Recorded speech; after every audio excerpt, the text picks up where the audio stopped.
Prefabs are a container for other prefabs or entities. It's just a set of prefabricated elements. To show you example, currently on the level I have 3 dummy box examples. They are the same prefab. I'm gonna edit prefab. As you can see, 2 other instances are locked because you cannot edit two instances of the same prefab. It wouldn't make sense because system wouldn't know which he's supposed to save. And now, as you can see, the dummy box example work copy are created. It means it's our backup right now, but when we're gonna save it, it's gonna save the original prefab as well. I'm gonna set this as target, so any element I'm gonna add, it's gonna be under this prefab. For example, I'm gonna put a teddy bear, and it goes under it.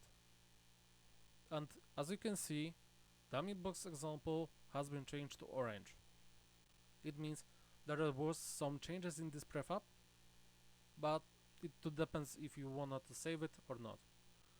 So you can discard changes and it will just undo your all changes. Save, quick save, it means it will just save everything to the original prefab, not the work copy, and it will apply to anything here. I'll give you an example. It turns green. This changes has been made, and as you can see, other instances have this teddy bear as well. But you can actually save it and reload, and you can edit any instances of this prefab anywhere you want. What if you want to save this prefab with Teddy but add something? Well, there's 2 ways to make it. First of all, you can save as and replace. It means you are gonna create this prefab as your own, but it's gonna be another one. Let's gonna save it like this. It's up to you how you're gonna name it, and if I do anything with this or add more teddy bears, it won't apply because it's another prefab, so I can actually look for it, and as you can see, it's different. But what if you want to work with the existing prefab without changing inside?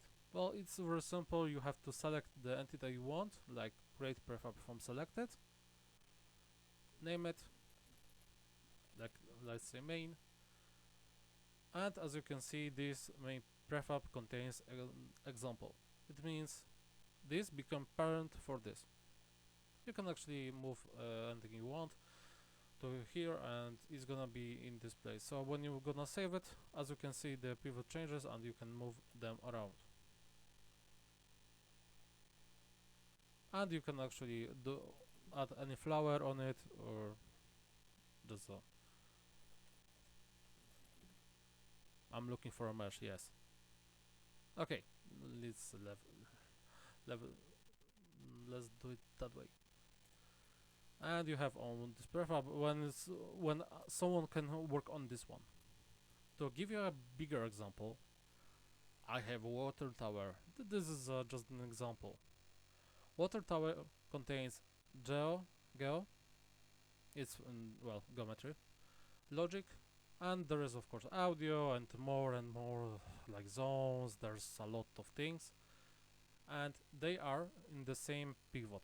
Well, there's a different tutorial for edit pivots, so I'm not gonna repeat, but all prefabs you can see here are in the same position. So it means when someone is working on geometry, someone can work on logic, someone can work on audio.